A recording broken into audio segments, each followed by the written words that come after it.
ઓમ શ્રી ગણેશાય નમઃ. જય શ્રી કૃષ્ણ મિત્રો. આપણે આજે સાંભળીશું ભગવદ્ ગીતાના મહાત્મય ફળ અને શંકર પાર્વતીની વાર્તા. શંકર ભગવાન પાર્વતીજીને બધા જ ફળના મહત્વ, એના દ્રષ્ટાંત, એ ઉપરની વાર્તા સંભળાવે છે. તો એ આપણે આજે આ વિડીયોમાં સાંભળીશું. પહેલા અધ્યાયનું મહાત્મય ફળ.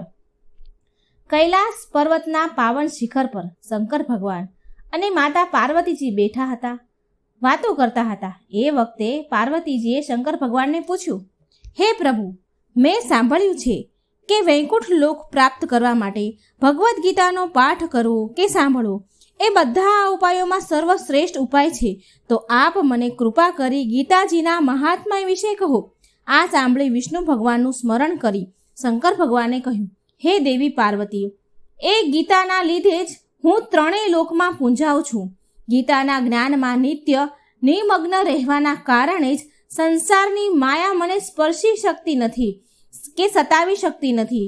હે દેવી, તમે મને જે પ્રશ્ન પૂછ્યો છે એવો જ પ્રશ્ન શેષ શૈયા પર સૂતેલા વિષ્ણુ ભગવાનને લક્ષ્મીજીએ પૂછ્યો હતો. હે પ્રભુ, તામસી જીવો નિંદ્રા અને આળસને આધીન થાય તે સ્વાભાવિક છે, પરંતુ આપ તો ત્રણેય ગુણોથી પર છો. શ્રી નારાયણ પ્રભુ છો, તમે આંખો મીચીને પડ્યા છો, એનું મને ઘણું વિસ્મય થાય છે. ત્યારે વિષ્ણુ ભગવાન બોલ્યા, હે લક્ષ્મી, મને નિંદ્રા કે આળસ વ્યાપતી નથી. એક શબ્દરૂપી જે ભગવદ્ ગીતા છે એમાં રહેલા જ્ઞાનના અર્થને હું આંખો મીચીને હૃદયમાં ઘૂંટી રહ્યો છું. જેમ 24 અવતાર મારા આકાર રૂપ છે, તેમ આ ગીતા મારો શબ્દરૂપ અવતાર છે. એ અવતારમાં મેં શ્રી કૃષ્ણ બની સમગ્ર જગતના કલ્યાણ માટે વેદ શાસ્ત્ર અને પુરાણોના સારથી પૂર્ણ એ ગીતા શાસ્ત્રને મેં કુરુક્ષેત્રમાં મેદાનમાં અર્જુનને કહી સંભળાવ્યું હતું. ત્યારબાદ પ્રાચીન મહામુનિ શ્રી વેદવ્યાસે મહાભારત ગ્રંથની રચના કરી. એ વખતે સારને 18 અધ્યાયમાં વહેંચી તેમાં સમાવેશ કર્યો છે. એ ગીતામાં મારા અંગ આ પ્રમાણે છે. શરૂઆતના 5 અધ્યાય મારા મુખ છે, તે પછીના 5 અધ્યાય મારી ભુજા છે, અને તે પછીના 5 અધ્યાય મારું હૃદય અને મન છે. 16મો અધ્યાય મારું ઉદર છે, 17મો અધ્યાય મારી જાંઘ છે, અને 18મો અધ્યાય મારા ચરણ છે. ગીતાના શ્લોક મારી નાડીઓ છે, અને ગીતાના જે અક્ષરો છે એ મારો રોમ છે. શ્રીમદ ભગવદ્ ગીતાનો એક અધ્યાય, અર્ધો અધ્યાય, એક શ્લોકના એક પદનો નિત્ય પાઠ કરનાર પ્રાણી બધા જ પાપોથી મુક્ત થઈ સર્વ માટેનું પરમ પ્રાપ્તિ સ્થાન એવા મારા વૈકુંઠ લોકને પામે છે. આ સાંભળી લક્ષ્મીજીએ પૂછ્યું, હે પ્રભુ, શ્રી ગીતાનું જ્ઞાન આટલું પરમ શ્રેષ્ઠ જ્ઞાન છે, તો તેનો પાઠ કરવાથી જેને વૈકુંઠ લોક મળ્યો હોય છે તેની કથા મને કહો. જેને વૈકુંઠ લોક મળ્યો છે આ કથાના કારણે, આ પાઠના કારણે, તો એ મને કહો. પુણ્ય કર્મ કરનારાઓની કથા સંભળાવાથી તો પાપનો નાશ થાય જ છે ને. ત્યારે વિષ્ણુ ભગવાન બોલ્યા, હે લક્ષ્મી, શ્રી ગીતાનો પાઠ શ્રવણ કરીને ઘણા જીવ કૃતાર્થ થયા છે. હું એક કથા કહું છું, તમે સાંભળો. આમ કહી વિષ્ણુ ભગવાને એક બ્રાહ્મણની કથા કહેવા લાગ્યા. મહાત્મય કથા. બકરીઓ ચરાવવા ઘણે જ દૂર જંગલમાં ગયો. ત્યાં તેને સાપ કરડતા.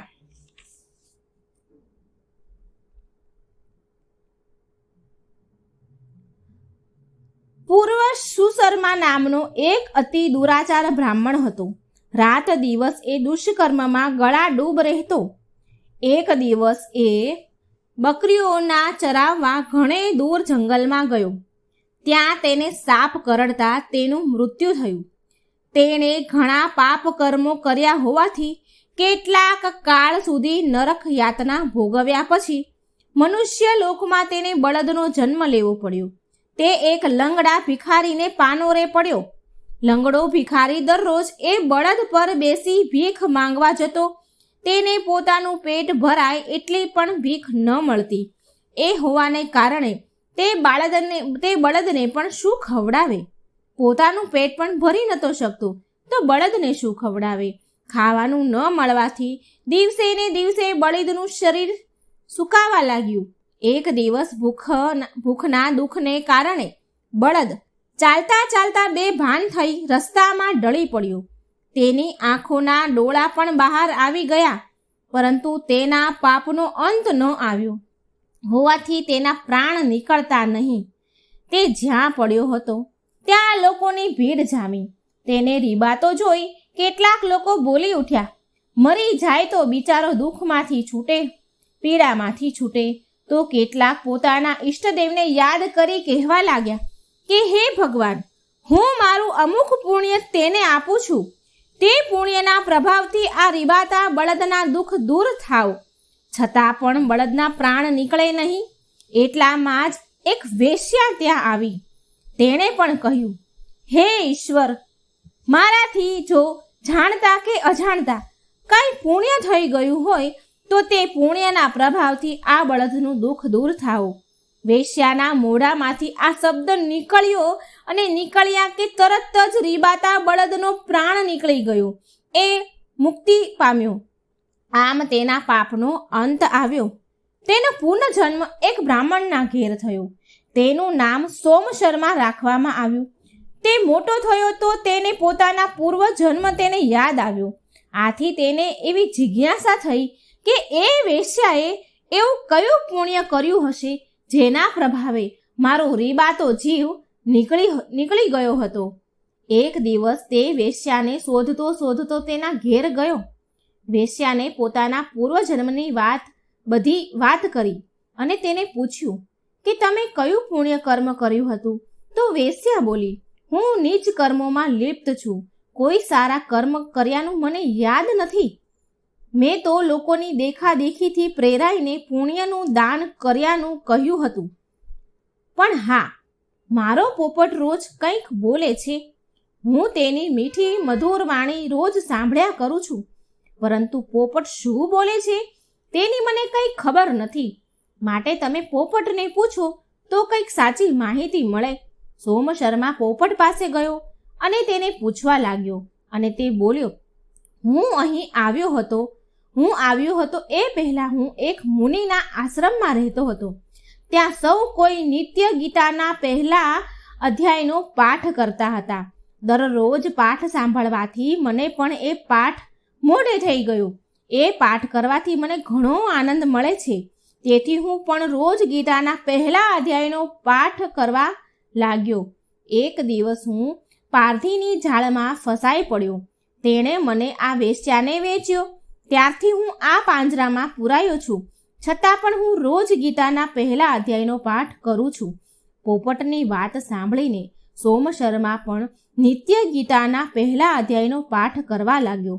છેવટે વિષ્ણુ ભગવાને લક્ષ્મીજીને કહ્યું, હે દેવી, કાળે કરીને સોમશર્મા, વેશ્યા અને પોપટ ત્રણેય મૃત્યુ પામ્યા અને ગીતાના પહેલા અધ્યાયના પુણ્ય બળે વૈકુંઠ લોક પામ્યા. તો મિત્રો, આ હતો પહેલા અધ્યાયનું મહાત્મય ફળ અને શિવ, પાર્વતી અને વિષ્ણુ ભગવાનની કથા. હવે આપણે સાંભળીશું બીજો અધ્યાય અને બીજા અધ્યાયની વાર્તા, જે શંકર ભગવાન પાર્વતીજીને કહે છે. તો ધ્યાનથી સાંભળજો. પાર્વતીજીએ શંકર ભગવાનને ગીતાના બીજા અધ્યાયનું મહાત્મય પૂછતા શંકર ભગવાને કહ્યું કે એક વખત લક્ષ્મીજીને આ મહાત્મય સાંભળવાની ઈચ્છા થતાં વિષ્ણુ ભગવાને જે કથા કહી સંભળાવી હતી તે કથા હું તમને કહું છું, તે સાંભળો. કેમ કે પવિત્ર કર્મ કરનારાઓની ચર્ચા વર્ણન કરવાથી પાપનો નાશ થાય છે. મહાત્મય કથા. પૂર્વકાળે દક્ષિણ દેશમાં પૂરણ નામના નગરમાં સુશર્મા નામનો એક પુણ્યશાળી બ્રાહ્મણ રહેતો હતો. તે સાધુ સેવા કરતો, અતિથિ સત્કાર કરતો, હવન, પૂજન, શ્રાદ્ધ અને તર્પણ દ્વારા દેવતાઓ અને પિતૃઓની સેવા કરતો હતો. એક વખત તે કુંભ સ્નાન કરવા પ્રયાગ ગયો. ત્યાં એક જગ્યાએ સાધુ મહાત્માઓ એકઠા થઈ પરમાત્મા સંબંધમાં ચર્ચા કરી રહ્યા હતા. સુશર્મા ત્યાં જઈ પહોંચ્યા. મહાત્માઓને પ્રણામ કરી ત્યાં બેઠો અને તેઓની ચર્ચા સાંભળવા લાગ્યો. ચર્ચા પૂરી થતાં તેને મહાત્માઓની પોતાની મૂંઝવણ જણાવતા પૂછ્યું કે હું હંમેશા સત્કર્મો કરવામાં જ રચ્યો પચ્યો રહું છું. મેં કદી કોઈ ખરાબ કામ નથી કર્યું, છતાં મારા મનને શાંતિ કેમ નથી મળતી? ચિત્ત અશાંત રહેવાના કારણે હું કોઈ પણ વિષય બાબતે અંતિમ નિર્ણય પર આવી શકતો નથી. તેથી હું નિજાનંદના મુખથી વંચિત રહી જાઉં છું.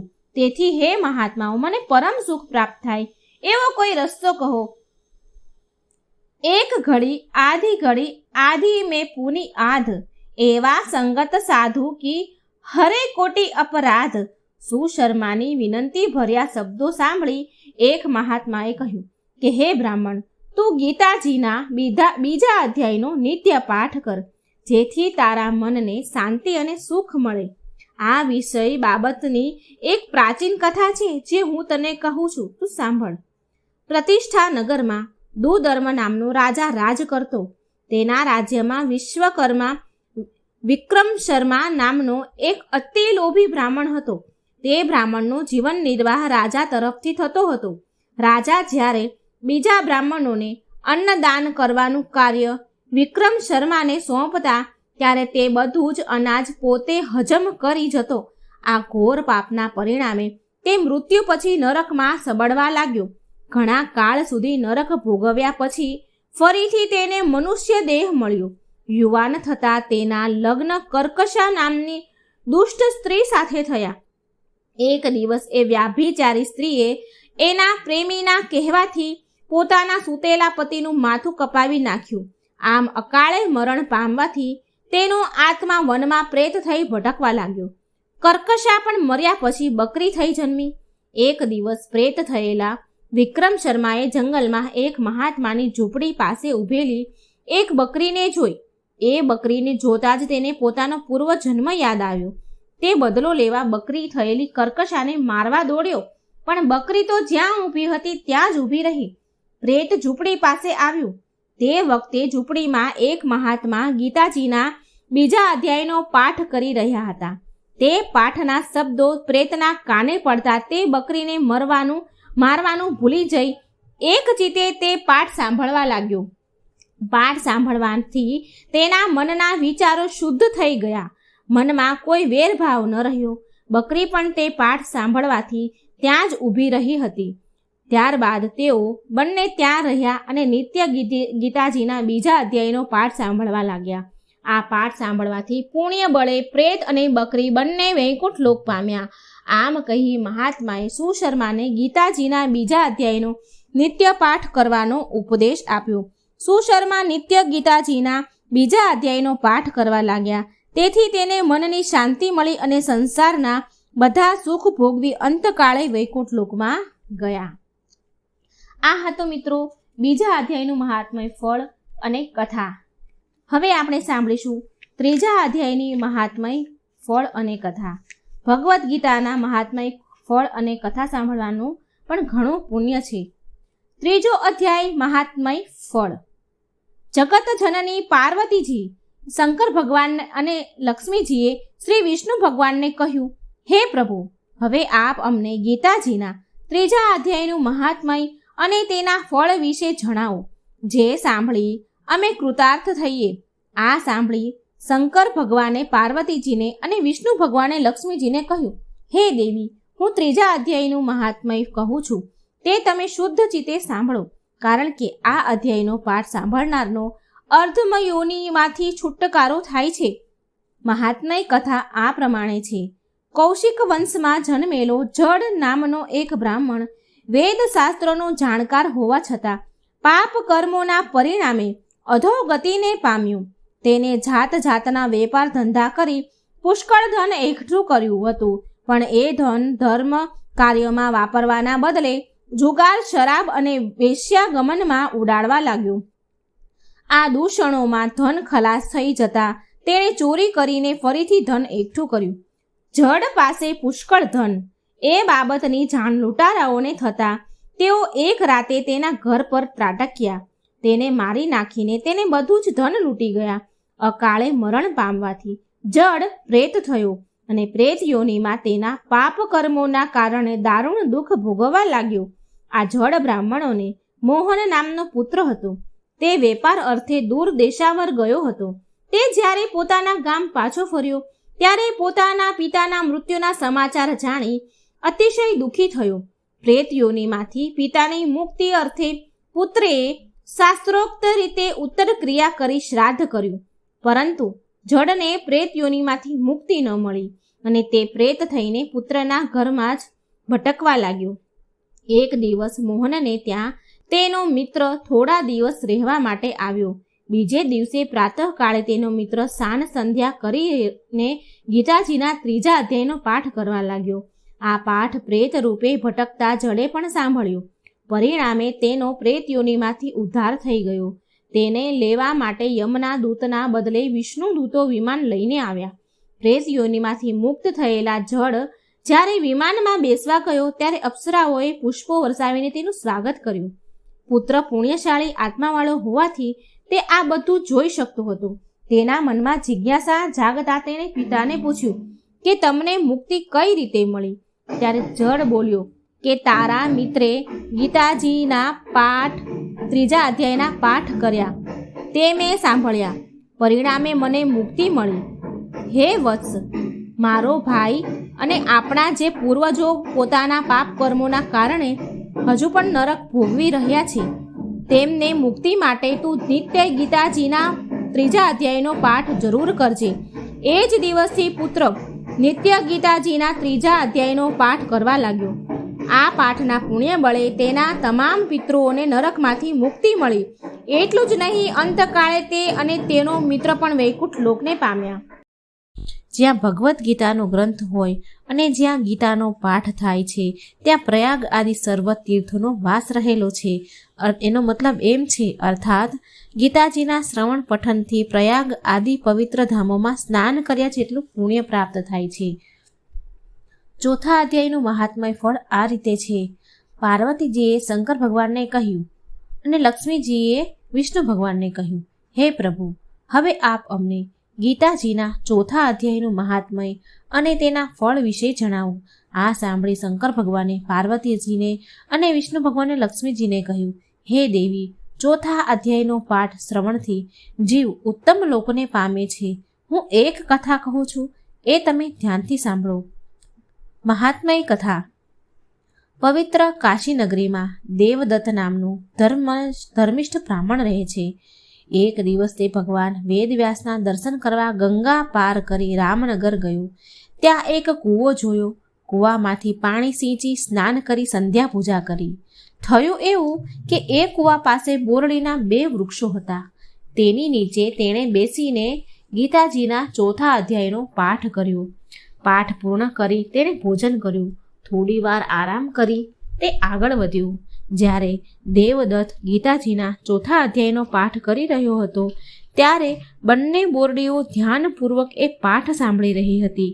આ પાઠનું શ્રવણ કરવાથી તેઓ બંને પોતાના સ્થાનેથી પડી ગઈ અને વૃક્ષયોનીમાંથી છૂટી કાશીના એક બ્રાહ્મણના ઘેર કન્યાઓ રૂપે જન્મી. બંને રૂપાળી ગુણવાન અને ધર્મિષ્ઠ હતી. વર્ષો પછી એ 2 કન્યાઓએ દેવદત્તને જોયો. તેને જોતા જ તેને પોતાના પૂર્વજન્મનો યાદ આવી. એ બંને કન્યાઓ દેવદત્તને પ્રણામ કરી કહેવા લાગી, હે મહારાજ, તમે જ અમારા ઉદ્ધારક છો. એક સમયે રામનગરમાં કુવા પાસેના 2 બોરડીના વૃક્ષ નીચે બેસીને તમે ગીતાના 4થા અધ્યાયનો પાઠ કર્યો હતો. એ પાઠ અમે ધ્યાનપૂર્વક સાંભળ્યો હતો અને આ પુણ્યના બળે અમે ઋષિના શાપમાંથી મુક્ત થયા અને વૃક્ષયોનીમાંથી છૂટી આ મનુષ્ય અવતાર પ્રાપ્ત થયો. હવે અમારા તે પહેલા પૂર્વજન્મનો વૃત્તાંત પણ સાંભળો. અગાઉના જન્મે અમે બંને સ્વર્ગની અપ્સરાઓ હતી. સ્વર્ગમાં નૃત્ય ગાન કરી નિત્ય ઇન્દ્રની પ્રશંસા પ્રાપ્ત કરતી. અમને રૂપનું ઘણું જ અભિમાન હતું. એક દિવસ અમે પૃથ્વી પર વિહાર કરવા આવ્યા ત્યારે ગોદાવરી નદીના કિનારે છિન્નાપાપ નામના સ્થળે અમે સત્યપતા નામના ઋષિને ઘોર તપ કરતા જોયા. આ ઋષિનું તપ જોઈ ઇન્દ્ર પણ ગભરાઈ ગયા અને તેમને પોતાના ઇન્દ્રાસન જતું રહેવાનો ભય લાગ્યો. આથી તેમણે ઋષિનું તપ ભંગ કરવા અમને ઋષિ પાસે મોકલી. અમે મધુર ગીત ગાન કરી, મોહક નૃત્ય કરી, મનમોહક હાવભાવ કરી ઋષિને તપમાંથી ચલિત કરવા ઘણા પ્રયત્નો કર્યા. ધ્યાન ભંગ થતાં ઋષિ સમાધિમાંથી જાગી ગયા અને બહુ ક્રોધિત થયા અને અમને શ્રાપ આપ્યો કે જાઓ, તમે બંને જડ બોરડી બની જાઓ. શ્રાપ સાંભળીને અમે ગભરાઈ ગઈ. ઋષિને અમે આજીજી કરતા કહ્યું, આમાં અમારો કોઈ દોષ નથી. અમે તો ઇન્દ્રના કહેવાથી અહીં આવ્યા હતા. ઋષિને અમારા ઉપર દયા આવી એટલે તેમણે કહ્યું, જ્યારે તમે ગીતાજીનો 4થો અધ્યાય સાંભળશો ત્યારે જ તમારી મુક્તિ થશે. આ સાંભળી દેવદત્તે પણ તે બંને કન્યાઓને ગીતાજીના 4થા અધ્યાયનો નિત્ય પાઠ કરવાનું કહ્યું. બંને કન્યાઓ નિત્ય પાઠ કરવા લાગી. આ પાઠના પુણ્ય બળે બંને કન્યાઓ મૃત્યુ પછી સ્વર્ગમાં પાછી ફરી અને દેવદત્ત પણ અંતકાળે વૈકુંઠ લોક પામ્યો. અહીં 4થા અધ્યાયની મહાત્મય કથા પૂર્ણ થઈ. હવે આપણે સાંભળીશું ભાગવદ્ ગીતાના 5મા અધ્યાયની મહાત્મય કથા. પાર્વતીજી શંકર ભગવાનને કહે છે અને લક્ષ્મીજી વિષ્ણુ ભગવાનને કહે છે, હે પ્રભુ, હવે આપ અમને ગીતાજીના 5મા અધ્યાયનું મહાત્મય અને તેના ફળ વિશે અમને જણાવો. આ સાંભળી શંકર ભગવાને પાર્વતીજીને અને વિષ્ણુ ભગવાને લક્ષ્મીજીને ગીતાજીના 5મા અધ્યાયનો પાઠ કરનારા મનુષ્યના સ્પર્શ માત્રથી અધમ જીવનો ઉદ્ધાર થાય તે જણાવે છે. માટે આ અધ્યાયનું મહાત્મય વિશેષ છે. આ બાબતે એક કથા હું કહું છું, તે તમે સાંભળો. કર્મ સંન્યાસ યોગની આ 5મા અધ્યાયનું મહાત ફળ તમે શાંતિથી સાંભળજો. કથા છે, પૂર્વ પુરુક્ષુસ નામના એક નગરમાં પિંગળ નામનો એક દુરાચારી બ્રાહ્મણ રહેતો હતો. તે જન્મે બ્રાહ્મણ હતો, પરંતુ કર્મ રાક્ષસ હતા. કદી પણ સ્નાન સંધ્યા હોમ હવન કે પૂજા અર્ચના ન કરતો. એટલું જ નહીં, જે કરે તેની હાંસી ઉડાડતો. બ્રાહ્મણ હોવા છતાં એ ભવૈયાઓ સાથે રહીને વાજા વગાડતો, નાચ ગાન કરતો. તેની પત્ની અરુણા પણ તેના જેવી જ ઉલટા અને વ્યાભિચારણી હતી. એક દિવસ વ્યાભિચારણી અરુણાને પોતાના પતિ રંગરાગના માર્ગમાં અંતરાય રૂપ લાગ્યો, તેથી તેણે ઊંઘતા પતિને મારી નાખ્યો. આવું જઘન્ય મોત થતાં પિંગળ નરકમાં પડ્યો અને યાતના ભોગવવા લાગ્યો. ઘણો સમય યાતના ભોગવી તે પૃથ્વી પર ગીધ થઈને જન્મ્યો. તેથી કુલટા પત્ની અરુણાને પગંદરનો રોગ થયો. તે મૃત્યુ પામી અને બીજા જન્મે પૃથ્વી પર સુગરી થઈને જન્મી. એક દિવસ શિકારની શોધમાં નીકળેલી ગીધની નજર સુગરી પર પડી. તત્કાળ તેને પોતાના પૂર્વજન્મનું જ્ઞાન થયું. જ્ઞાન થતાં જ ગીધ સુગરીને મારવા દોડ્યો. મોતની બીકે સુગરી નાઠી, પણ ગીધે તેને પકડીને મારી નાખી. એ જ વખતે એક શિકારીની નજર આ ગીધ ઉપર પડી. તેણે બાણ મારીને ગીધને મારી નાખ્યો. નસીબ જોગે બંનેના હાડકાં એક જ્ઞાની મનુષ્યની ખોપડીમાં પડ્યા. યમદૂતો બંનેને યમરાજા પાસે લઈ ગયા. યમરાજાએ કહ્યું કે તમે બંને મહાપાપી છો. તમને તો હંમેશને માટે નરકમાં જ નાખવા જોઈએ, પરંતુ તમારા હાડકાં બ્રહ્મજ્ઞાની મહાત્માની ખોપડીમાં પડવાથી તમારા પાપો નાશ પામ્યા છે. આ મહાત્મા નિત્ય શ્રી ગીતાજીના 5મા અધ્યાયનો પાઠ કરતા હતા. તેથી તેના પુણ્ય બળે તમારો પણ ઉદ્ધાર થઈ ગયો છે. થોડી જ વારમાં વિમાન આવ્યું અને પિંગળ અને અરુણા તેમાં બેસીને વૈકુંઠ લોક ગયા. અહીં 5મા અધ્યાયનું મહાત્મા ફળ પૂર્ણ થાય છે. હવે આપણે સાંભળીશું 6ઠા અધ્યાયનું મહાત્મય ફળ કથા, જે શંકર ભગવાન પાર્વતીજીને કહે છે અને વિષ્ણુ ભગવાન લક્ષ્મીજીને કહે છે. આત્મ સંયમ યોગની મહાત્મય કથા ધ્યાનથી સાંભળજો.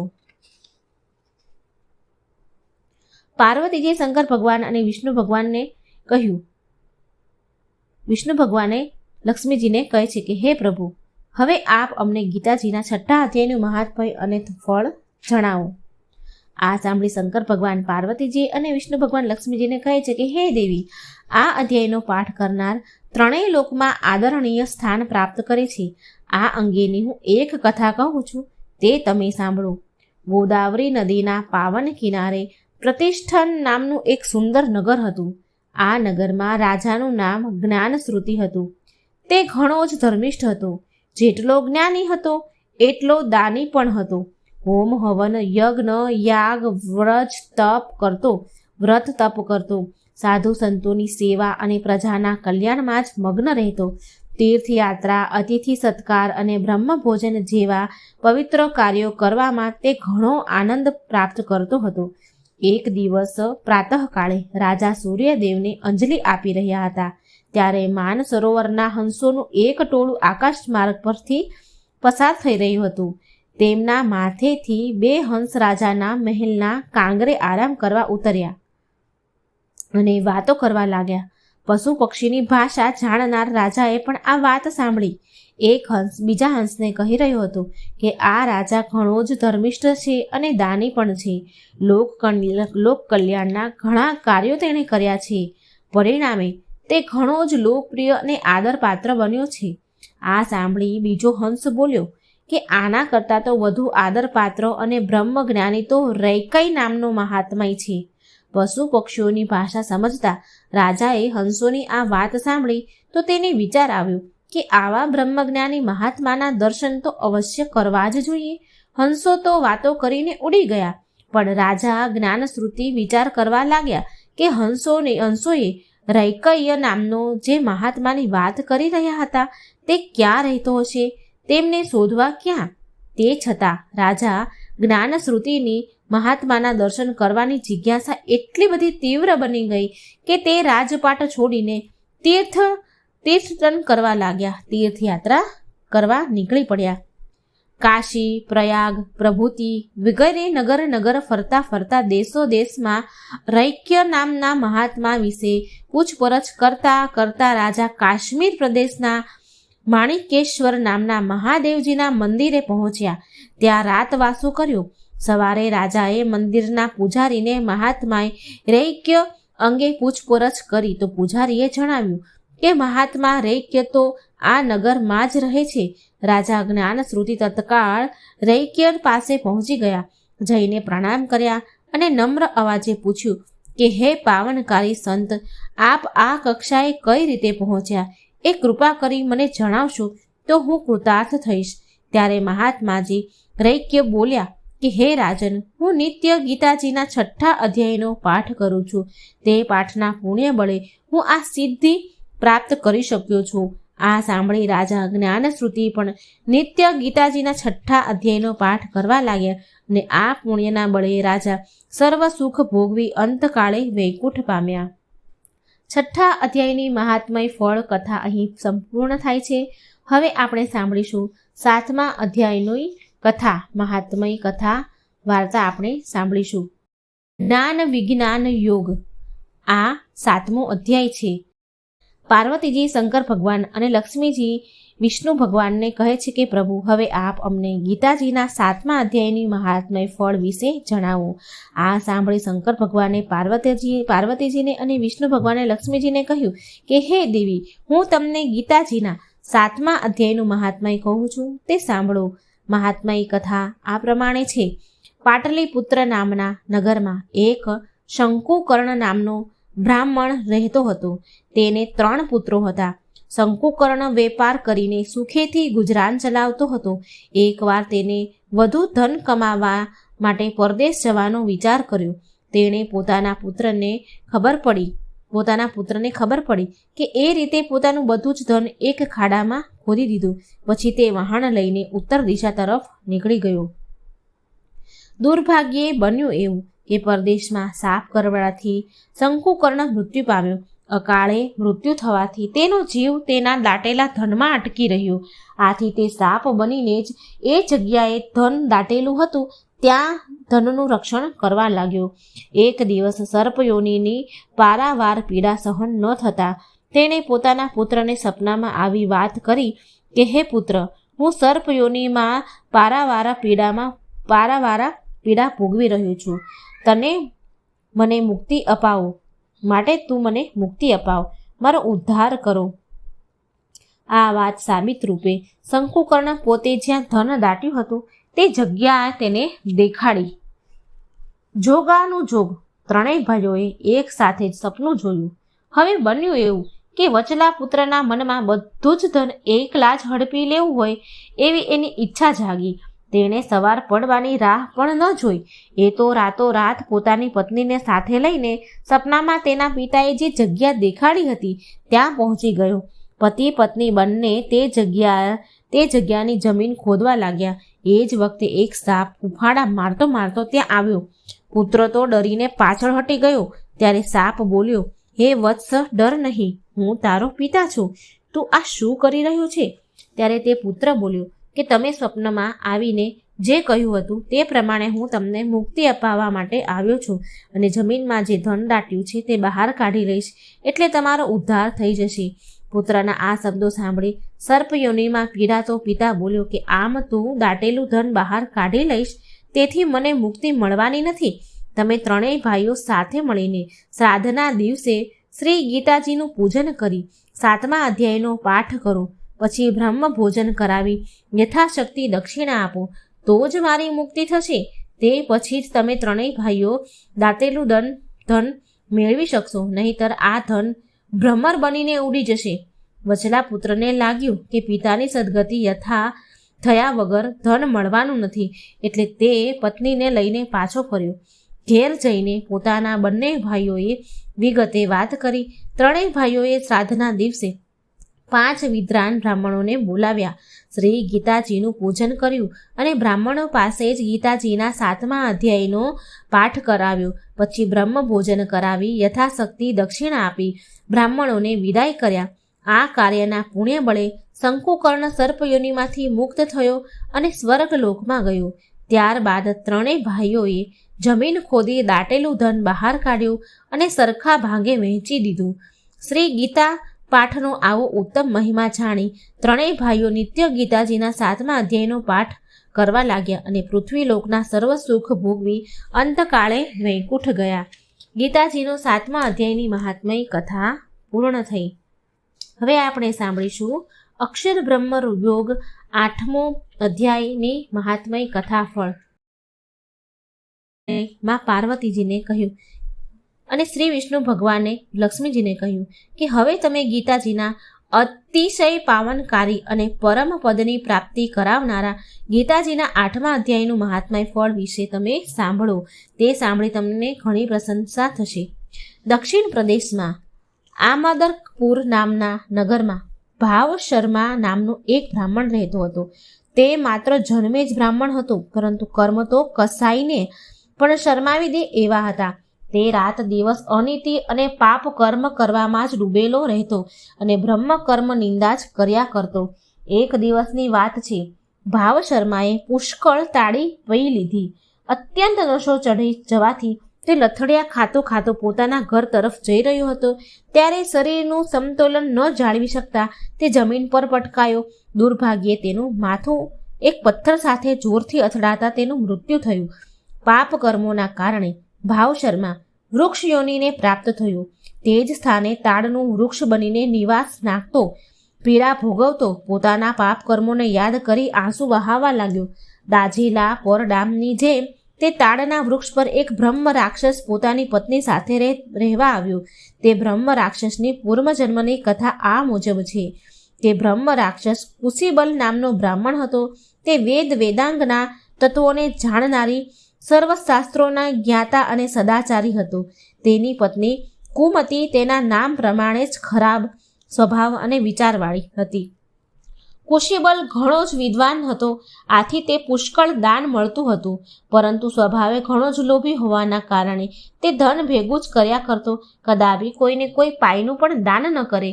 કાળવશ તે બ્રાહ્મણ અને તેની પત્ની મૃત્યુ પામ્યા અને બ્રહ્મ રાક્ષસ બની પૃથ્વી પર ભૂખ્યા તરસ્યા ભટકવા લાગ્યા. ભટકતા તેઓ તે તાડના વૃક્ષ પાસે આવ્યા. ત્યાં તેની શીતળ છાયામાં રહેવા લાગ્યા. એક રાતે બ્રહ્મ રાક્ષસની પત્નીએ પોતાના પતિને પૂછ્યું કે હે નાથ, આપણા આ ભયંકર દુઃખો ક્યારે દૂર થશે? આપણે આ બ્રહ્મ રાક્ષસની યોનિમાંથી ક્યારે છૂટશું? આપણે શી રીતે ઉદ્ધાર આપણો થશે?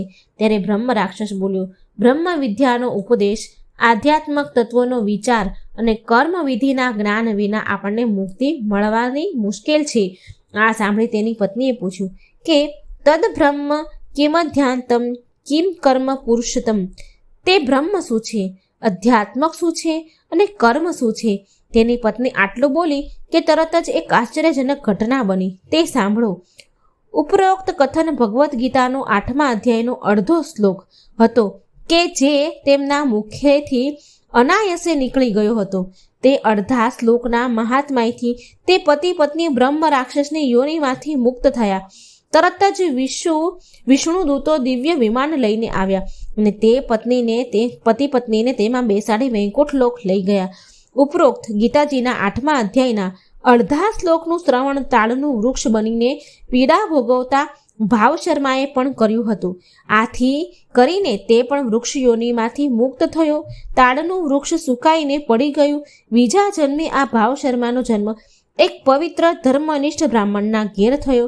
મોટો થયો. પ્રારબ્ધ બળે ગીતાજીના પાઠમાં 8મા અધ્યાયનો પાઠ કરવા લાગ્યો અને આ પાઠના પુણ્ય વડે તે સંસારના તમામ સુખ ભોગવી મૃત્યુ પામતા વૈકુંઠ લોક પામ્યો. આ હતો ગીતાજીના 8મા અધ્યાયનું મહાત્મય ફળ કથા. ગીતાજીના 9મા અધ્યાયનું મહાત્મય ફળ કથા. રાજવિદ્યા રાજગૃહ યોગ. ભગવદ્ ગીતાના 18 અધ્યાય છે અને 18 અધ્યાય પાછળની કથાઓ પણ છે કે કોણે કોણે આ અધ્યાય વાંચ્યો છે અને એને શું ફળ મળ્યા છે, કેવી પાપ યોનિમાંથી, કેવી વૃક્ષ યોની, પશુ યોનિમાંથી એને મુક્તિ મળી છે. જીવ ભટકતો હોય તો એને આ અધ્યાય સાંભળવાથી એને મુક્તિ મળી છે, વૈકુંઠ ધામ મળ્યું છે. તો એ કથાઓ હું તમને આજે કહેવા જઈ રહી છું. તો આપણે સાંભળીશું 9મા અધ્યાયનું મહાત્મય ફળ કથા. શંકર ભગવાને પાર્વતીજીને અને વિષ્ણુ ભગવાને લક્ષ્મીજીને કહ્યું, હે દેવી, હવે તમે ગીતાજીના 9મા અધ્યાયની મહાત્મય ફળ વિશે સાંભળો. પૂર્વકાળ નર્મદા નદીના ઉત્તર તટે વસેલી મહિષ્મતી નદી નામની નગરીમાં માધવ નામનો વિદ્વાન અને ધનવાન બ્રાહ્મણ રહેતો હતો. એક વખત માધવને વિચાર આવ્યો કે ધર્મ ધ્યાન તો ઘણા કર્યા, હવે મારે સોમ યજ્ઞ કરવો છે અને તેને યજ્ઞની તૈયારી શરૂ કરી દીધી અને બલિદાન માટે એક બકરો લઈ આવ્યો. માધવે રાત્રિના સમયે બકરાને તે રડતો જોયો તો તેણે પૂછ્યું કે તું શા માટે રડી રહ્યો છે?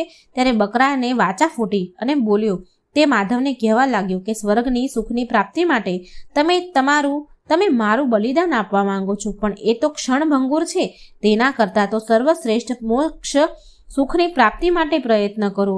માધવે પૂછ્યું કે મોક્ષની પ્રાપ્તિ કઈ રીતે થાય? ત્યારે બકરો બોલ્યો કે હું મારા પૂર્વજન્મમાં ગત જન્મની વાત કરું છું. તે તમે ધ્યાનથી સાંભળજો. કેટલાક જન્મો પહેલા હું એક બ્રાહ્મણ હતો અને સ્વધર્મનું પાલન કરતો. એક વખત મારો એકનો એક પુત્ર અત્યંત માંદો પડ્યો. તેની સાજો કરવા મેં માતાજીના મંદિરે એક બકરાની બલિ ચઢાવી.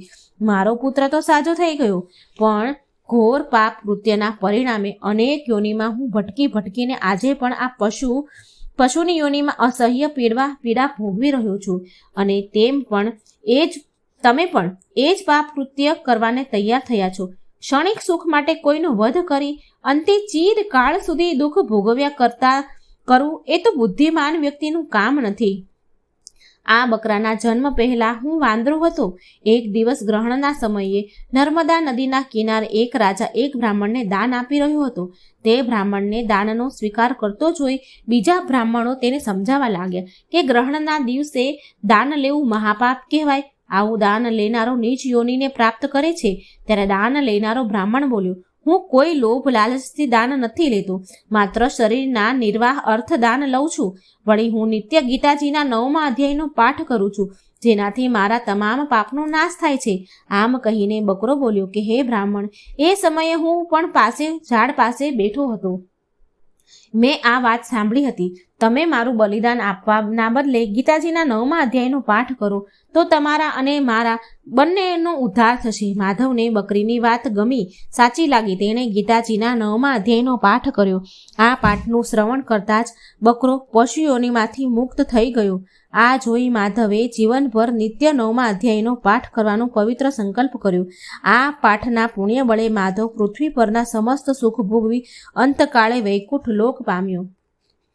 9મો અધ્યાયનું મહાત્મય ફળ કથા અહીં સંપૂર્ણ થાય છે. હવે આપણે સાંભળીશું વિભૂતિ યોગ 10મો અધ્યાયની મહાત્મય ફળ કથા.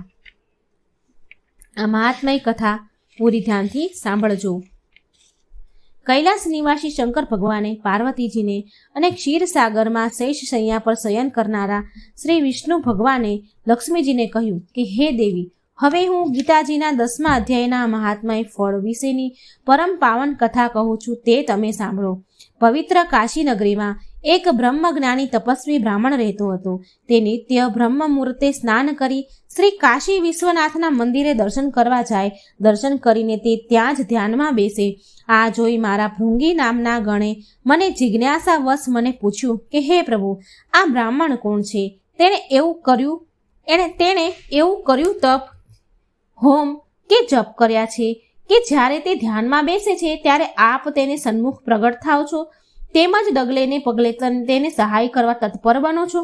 આ સાંભળીને મેં કહ્યું, હે વત્સ, આ જાણવા માટે આ બ્રાહ્મણના ગયા જન્મની વાત હું કહું છું, તે સાંભળ. એક સમયની વાત છે. કૈલાસ પર્વત પર હું બેઠો હતો.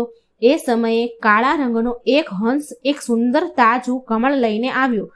કમળ મારા ચરણમાં મૂકી મને પ્રણામ કર્યા. મેં તેને મારી પાસે બેસાડ્યો અને પૂછ્યું, હે હંસ, તું કોણ છે?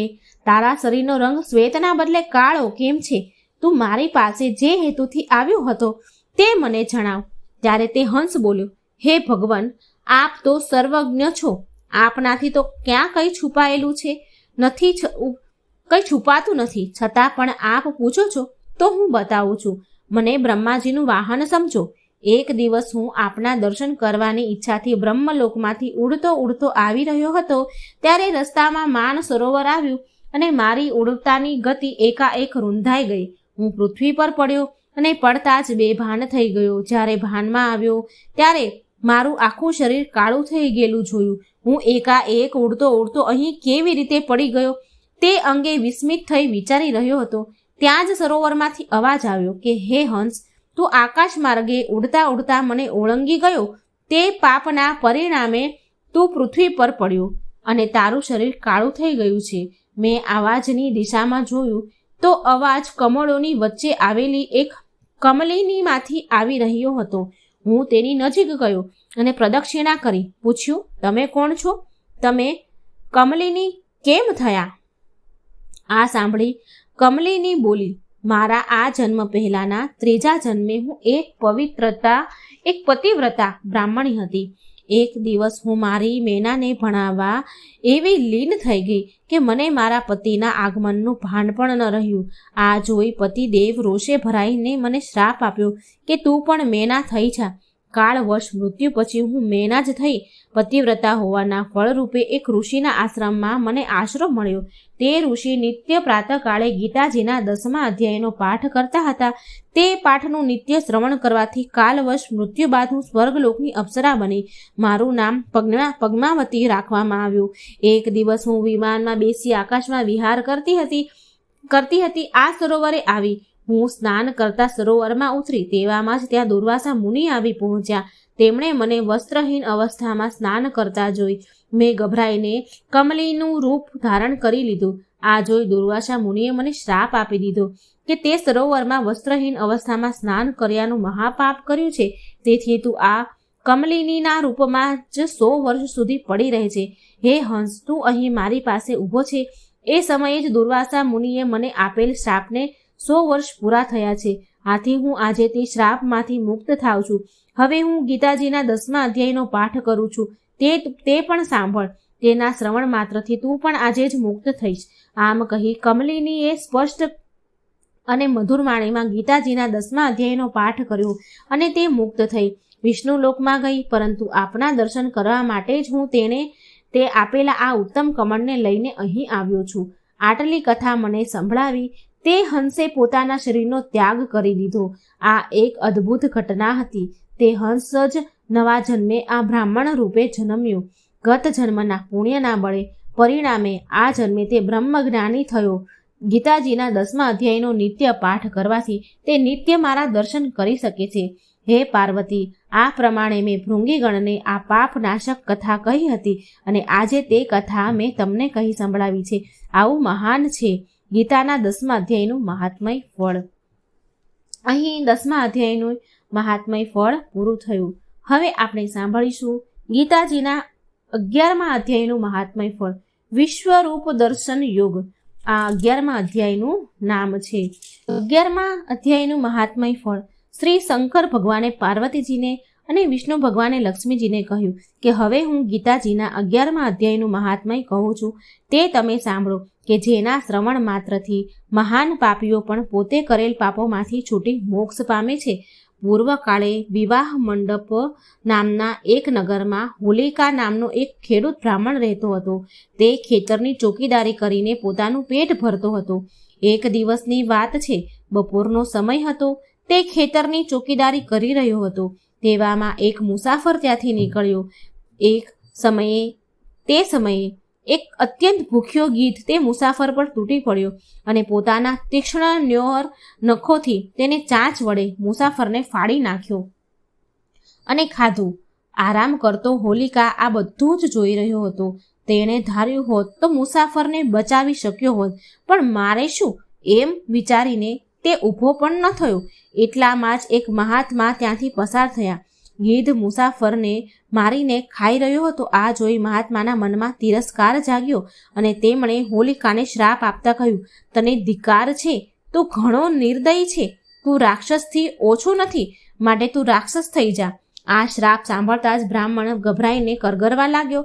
મહાત્માને દયા આવી. તે બોલ્યા, જ્યારે કોઈ ગીતાજીના 11મા અધ્યાયનો પાઠ કરી તેનું મંત્રેલું જળ તારા મસ્તક પર છાંટશે, ત્યારે તને આ શાપમાંથી મુક્તિ મળશે.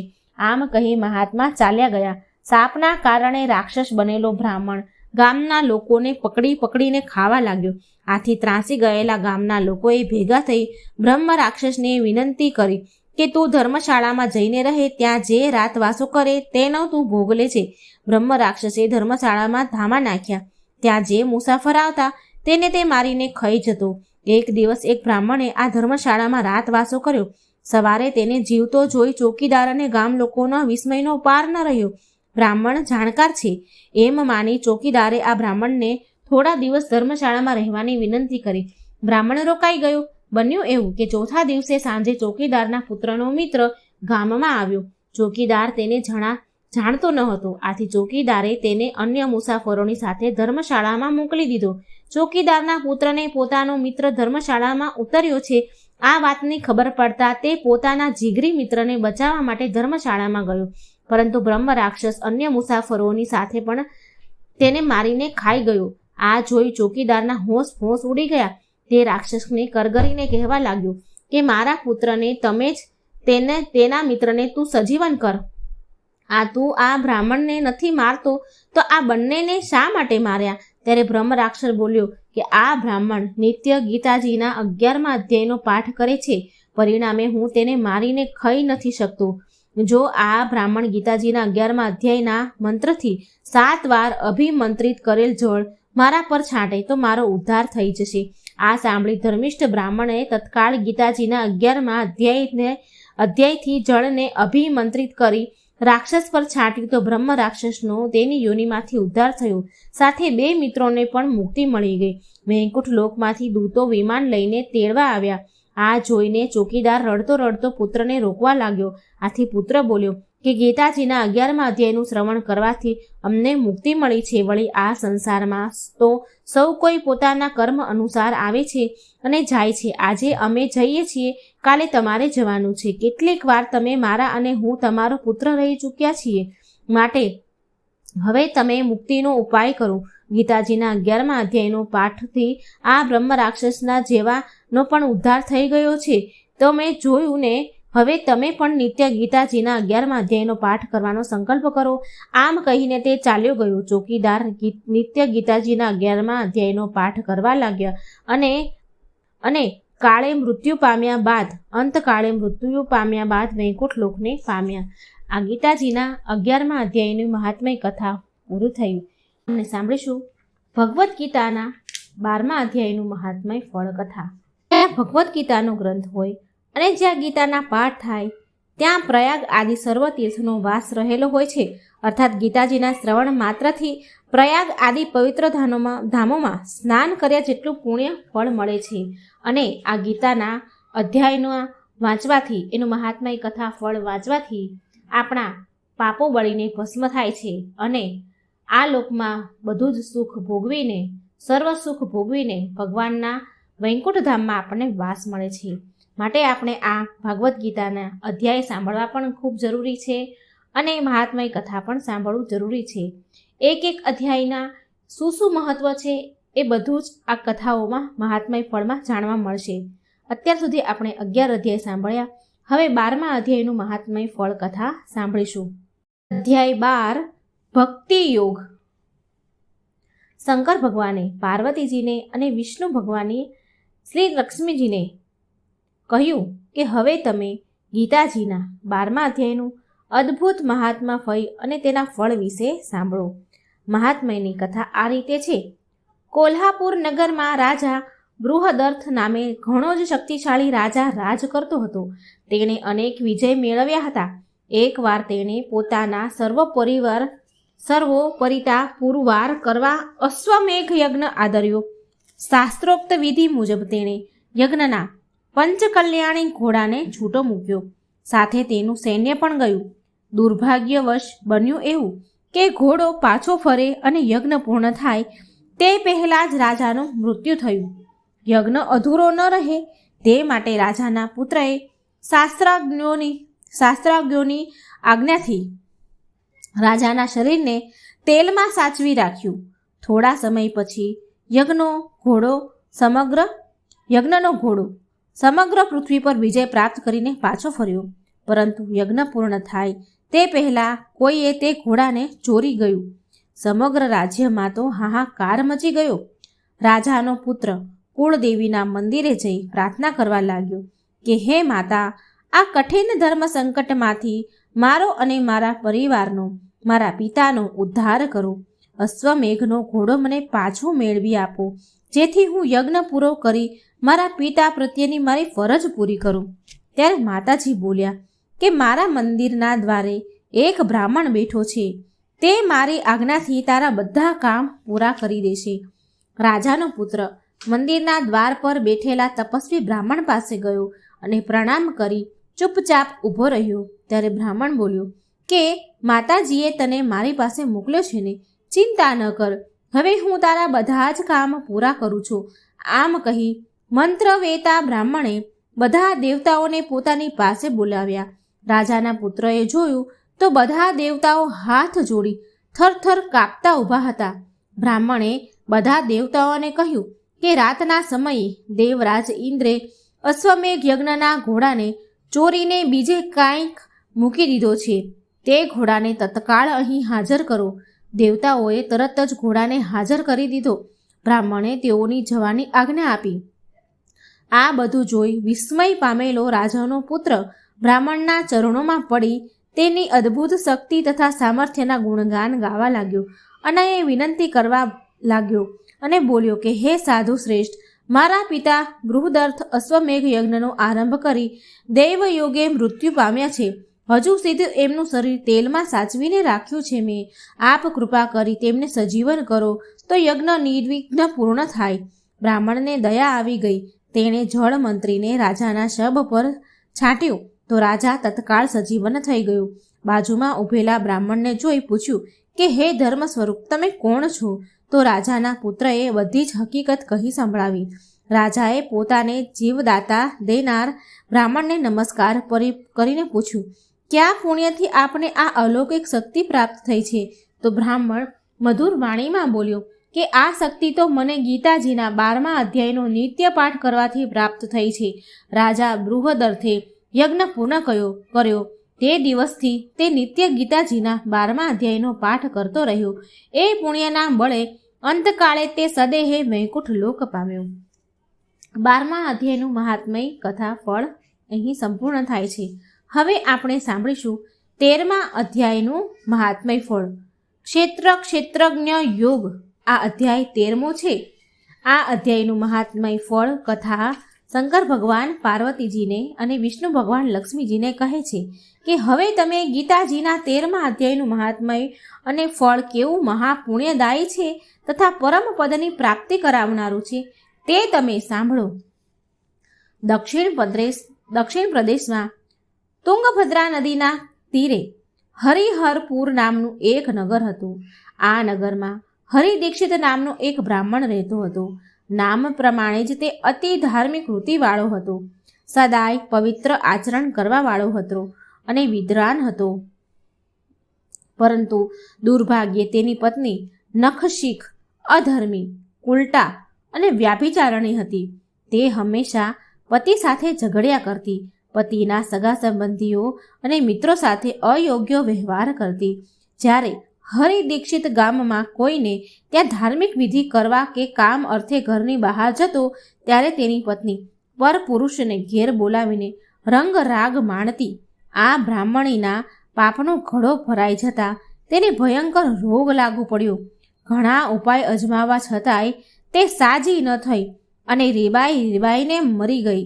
યમરાજના દૂતો તે પાપિનીને સંયમની પુરીમાં લઈ ગયા. ત્યાં તે યમરાજાની આજ્ઞાથી ઘણા સમય સુધી ઘોર નરકાયતાના ભોગવતી સબળતી રહી.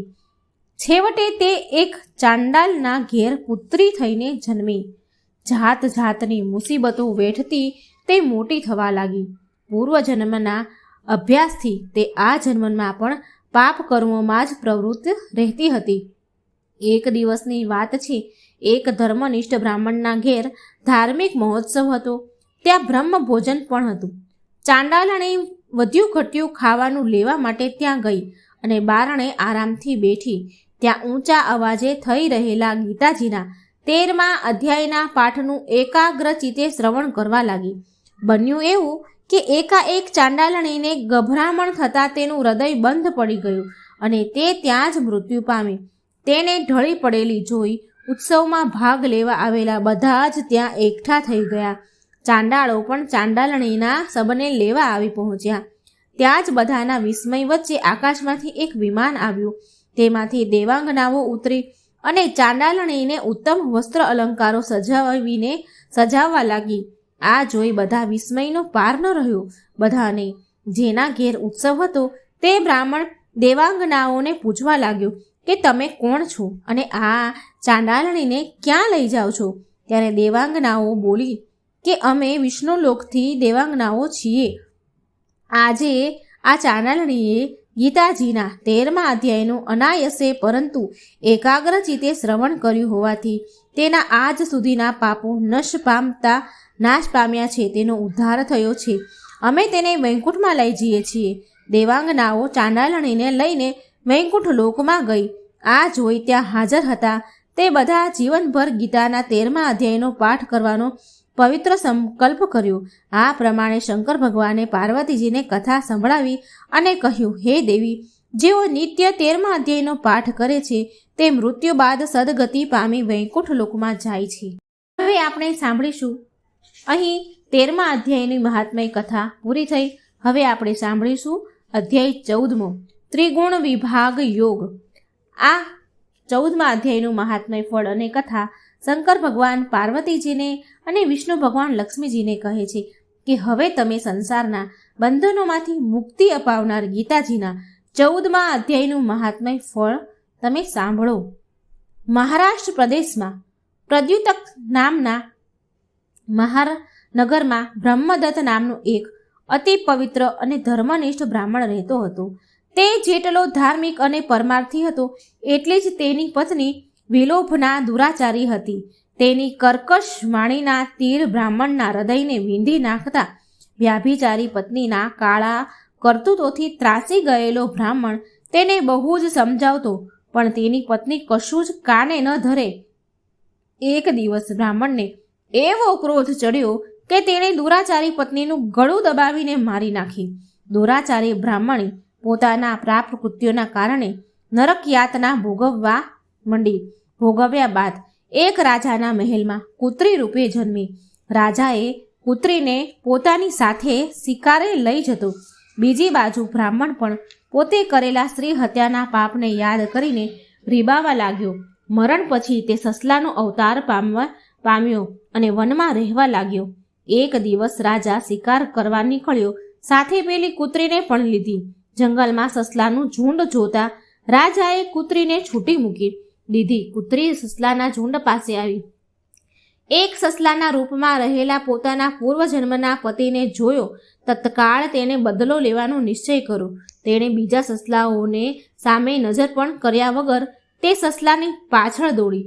સસલો જીવ બચાવવા દોડ્યો, પરંતુ જનૂનને ભરાયેલી કૂતરીએ તેનું ગળું પકડી લીધું. સસલો પણ પોતાના પૂર્વજન્મની પત્નીને ઓળખી ગયો, એટલે મહાપ્રયાસે ગળું છોડાવીને જીવ બચાવવા ભાગવા લાગ્યો. ભાગતો ભાગતો સસલો વત્સ મુનિના આશ્રમે પહોંચી ગયો અને વધુ પડતા ગભરાહટથી ત્યાં જ મૃત્યુ પામ્યો. કૂતરી પણ આશ્રમે આવી પહોંચી. સસલાને મરેલો જોઈ તે પાછી ફરવા જતી હતી ત્યાં જ એક વૃક્ષની મોટી ડાળી ખરીને તેની ઉપર પડી. તે તરફડતી સસલાની બાજુમાં જ જઈને મૃત્યુ પામી. કૂતરીની પાછળ રાજા પણ ત્યાં આવી પહોંચ્યો. એ વખતે આશ્રમમાંથી એક તપસ્વી બહાર આવ્યા અને એક પથ્થર પર પોતાના ચરણ ધોવા લાગ્યા. આ જળનો રેલો મૃત્યુ પામેલા સસલો અને કૂતરીને સ્પર્શતા જ બંનેનો ઉદ્ધાર થયો. આ જોઈ વિસ્મિત થયેલા રાજાએ મુનિને પ્રણામ કરી પૂછ્યું કે નીચી યોનિમાં જન્મેલા આ બંને પ્રાણીઓ જ્ઞાનહીન હોવા છતાં સ્વર્ગમાં ગયા, એનું કારણ શું? તો મુનિ બોલ્યા કે હું ગીતાજીના 14મા અધ્યાયનો નિત્ય પાઠ કરું છું. તેના પુણ્ય પ્રતાપે મારા ચરણ ધોયેલા જળનો સ્પર્શ થતાં આ બંને અધમ જીવો મુક્ત પામ્યા છે. આ સાંભળી રાજા ઘણો પ્રસન્ન થયો અને નિત્ય ગીતાજીના 14મા અધ્યાયનો પાઠ કરવા લાગ્યો. આ પાઠના પુણ્ય બળે રાજા પણ કાળે મૃત્યુ પામ્યા બાદ વૈકુંઠ લોકને પામ્યા. અહીં 14મો અધ્યાયનો મહાત્મય કથા ફળ પૂરું થાય છે. હવે આપણે સાંભળીશું 15મા અધ્યાયનું મહાત્મય કથા મહાત્મય ફળ. અધ્યાય 15 પુરુષોત્તમ યોગ.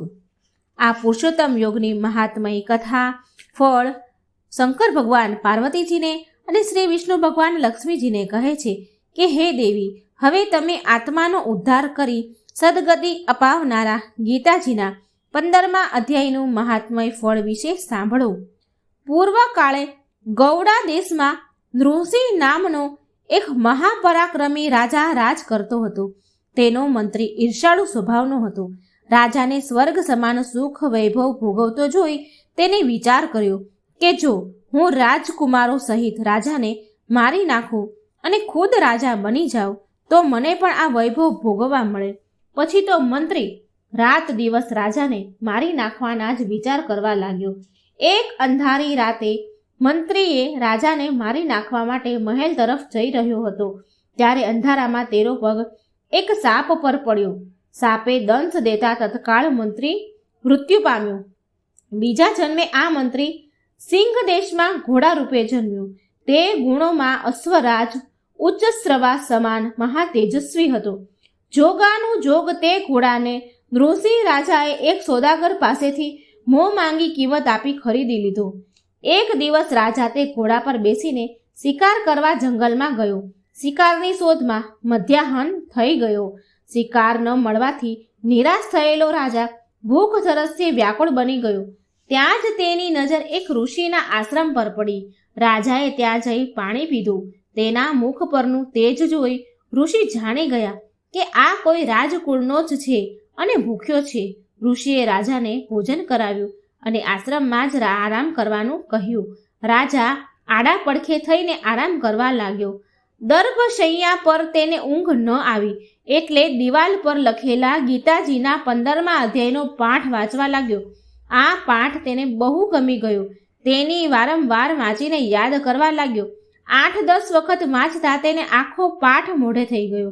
સાંજ પડતા રાજાએ પોતાના નગર ભણી પાછા જવાની તૈયારી કરી, પરંતુ તેનો ઘોડો ઘાસ ખાતો હતો.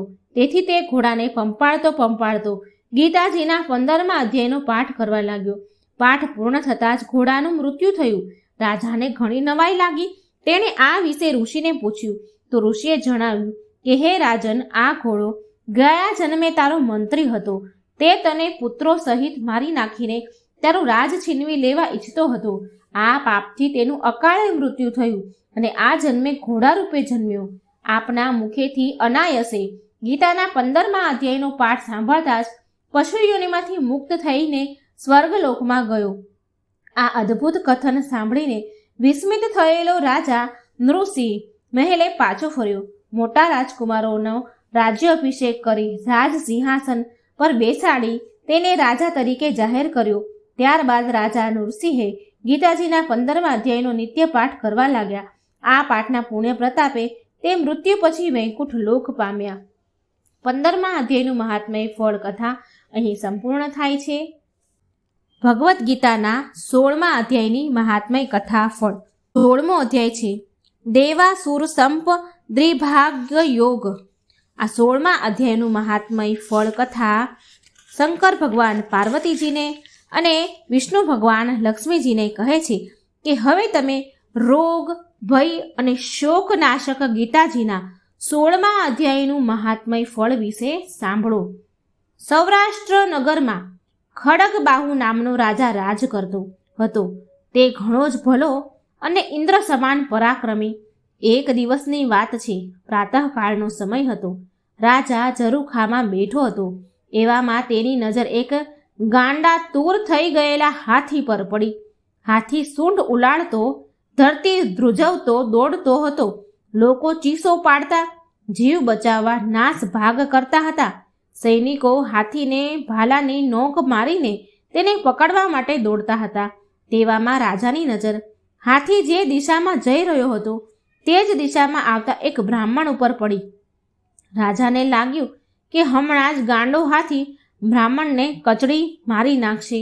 સૈનિકો પણ બ્રાહ્મણને ખસી જવા બૂમો પાડવા લાગ્યા. પરંતુ બ્રાહ્મણ તો આગળ વધતો જ રહ્યો. બધાના આશ્ચર્ય વચ્ચે બ્રાહ્મણને જોતા જ ગાંડો હાથી શાંત થઈ ગયો. એટલું જ નહીં, બ્રાહ્મણને જવા માટે તેણે ખસીને રસ્તો પણ કરી આપ્યો. આ જોઈ રાજાએ તત્કાળ પેલા બ્રાહ્મણને બોલાવ્યો અને પ્રણામ કરીને પૂછ્યું કે હે ભૂદેવ, તમે કઈ વિદ્યા જાણો છો? તમે ગાંડા હાથીને કઈ રીતે વશ કર્યો? ત્યારે બ્રાહ્મણ બોલ્યો કે હું તો એક કઈ વિદ્યા નથી જાણતો. માત્ર ને માત્ર ગીતાજીના 16મા અધ્યાયનો નિત્ય પાઠ કરું છું. એક પાઠના પ્રભાવથી જ ગાંડા હાથીએ શાંત થઈને મને રસ્તો કરી દીધો. આ સાંભળીને રાજા ખડગબાહુ ઘણો પ્રસન્ન થયો અને નિત્ય એકાગ્ર ચિત્તે ગીતાજીના 16મા અધ્યાયનો પાઠ કરવા લાગ્યો. એક દિવસ રાજા લાવ લશ્કર લઈને જંગલમાં શિકાર કરવા ગયો. ત્યાં તેણે એક મંદોંતના હાથીને જોયો. તાનમાં આવી ગયેલો હાથી તૌતિંગ વૃક્ષને મૂળમાંથી ઉખાડીને હુંકાર કરતો હતો. હાથીનું આવું રૌદ્ર રૂપ જોઈ રાજાની સામે આવેલો સૈનિક જીવ બચાવવા મુઠ્ઠી વાળીને ભાગી ગયો. પણ રાજા નાસી છૂટવાના બદલે હાથીને સામે ગયો. તેને જોતા તોફાને ચડેલો હાથી શાંત થઈ ગયો અને સૂંઢ ઊંચી કરીને રાજાને પ્રણામ કરવા લાગ્યો. આ બનાવ પછી રાજાની ગીતાજી પરની શ્રદ્ધા અનેક ગણી વધી ગઈ. તેણે શિકાર કરવાનો ત્યાગ કર્યો અને નિત્ય બ્રહ્મ મુહૂર્તમાં અખંડપણે ગીતાજીના 16મા અધ્યાયનો પાઠ કરવા લાગ્યો. આ પાઠના પુણ્ય પ્રભાવે તે 100 વર્ષનું નિરોગી આયુષ્ય ભોગવી અંતકાળે વૈકુંઠ લોકમાં ગયો. ભગવદ્ ગીતાના 16મો અધ્યાયનો મહાત્મય ફળ કથા અહીં સંપૂર્ણ થઈ. હવે આપણે સાંભળીશું 17મો અધ્યાયનું મહાત્મય ફળ કથા. અધ્યાય 17 શ્રદ્ધાત્રય વિભાગ યોગ. આ 17મો અધ્યાય છે, જેનું મહાત્મય ફળ શંકર ભગવાન પાર્વતીજીને અને વિષ્ણુ ભગવાન લક્ષ્મીજીને કહી રહ્યા છે કે હવે તમે ગીતાજીના 17મા અધ્યાયનું મહાત્મય ફળ વિશે સાંભળો. મહાત્મય કથા આ રીતે છે. રાજા ખડગબાહુને એક પુત્ર હતો. તેના એક પ્રિય સેવકનું નામ દુશાસન હતું. રાજકુમારને તે અતિ પ્રિય હોવાના કારણે મહેલના તમામ સુખ ભોગવતો હતો. એક દિવસ દુશાસને હાથી પર સવારી કરવાની ઈચ્છા થતાં તે હસ્તિશાળામાં ગયો. હસ્તિશાળાની રખેવાળી કરતા મહાવતે તેને હાથી ઉપર સવારી ન કરવા અંગે બહુ સમજાવ્યો, છતાં દુશાસન માન્યો નહીં. તે હાથી પર સવાર થઈ ગયો અને જોર જોરથી મોટા અવાજે બોલવા લાગ્યો. હાથી ક્રોધે ભરાયો અને ગાંડો તૂર થઈ ડોલવા લાગ્યો. હાથી પર બેઠેલો દુશાસન સમતોલન ગુમાવી બેઠો અને જમીન પર પડ્યો. હાથીએ તેને સૂંઢમાં લપેટીને ગોળ ગોળ ફેરવી ઊંચે ઉછાળ્યો. જમીન પર પડતા જ તે મૃત્યુ પામ્યો. આ દુશાસન બીજા જન્મે હાથીનો અવતાર પામ્યો. સિંહલ દ્વીપના રાજાએ આ હાથી ખડગબાહુના પુત્રને ભેટ આપ્યો. હાથી અહીં સૌરાષ્ટ્ર નગરમાં પાછો આવતા જ તેને પોતાનો પૂર્વજન્મ યાદ આવી ગયો. મહેલમાં ભોગવેલા સુખ વૈભવ યાદ આવ્યા. હાથી બનેલો દુશાસન મનોમન એવો ઉદ્વિગ્ન રહેવા લાગ્યો કે તેણે ખાવા પીવાનું છોડી દીધું. આથી તે માંદો પડી ગયો. ઘણા ઉપચાર કરવા છતાં તે સાજો ન થયો. એક દિવસ એક બ્રહ્મજ્ઞાની બ્રાહ્મણ રાજાના દરબારમાં આવ્યા. રાજાના મુખ પર વિષાદ જોઈ તેણે પૂછ્યું તો રાજાએ પોતાના હાથીની માંદગીની વાત કરી. બ્રાહ્મણ ઘણો જ્ઞાની હતો. તે તત્કાળ રાજાને લઈને હાથી પાસે ગયો અને ત્યાં તેણે ગીતાજીના 17મા અધ્યાયનો પાઠ કર્યો. પછી મંત્રેલું જળ હાથી ઉપર છાંટ્યું તો તેનો પશુ યોનિમાંથી ઉદ્ધાર થયો. તેને લેવા વિષ્ણુના દૂતો વિમાન લઈને આવ્યા.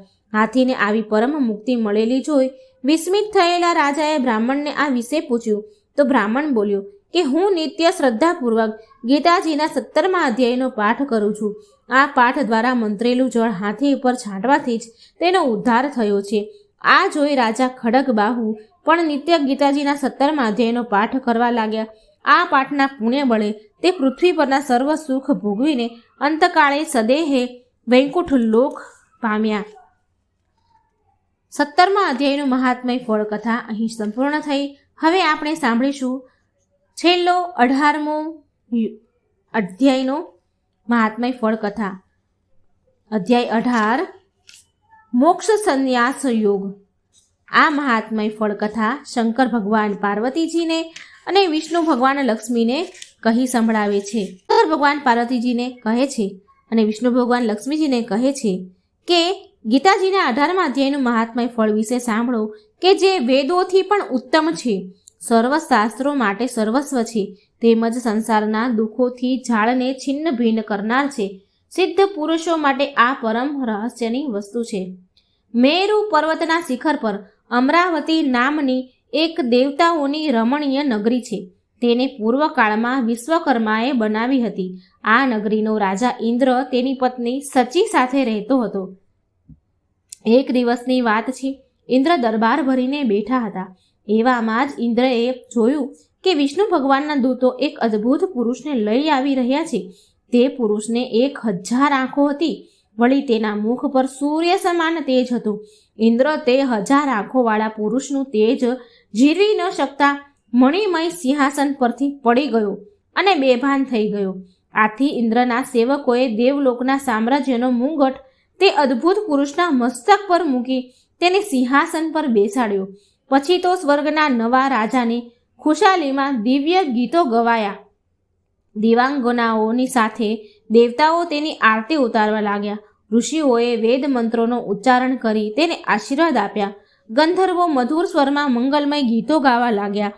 કિન્નરો સંગીતના કર્ણપ્રિય સૂર વહાવા લાગ્યા અને અપ્સરાઓ મનોરમ નૃત્ય કરવા લાગી.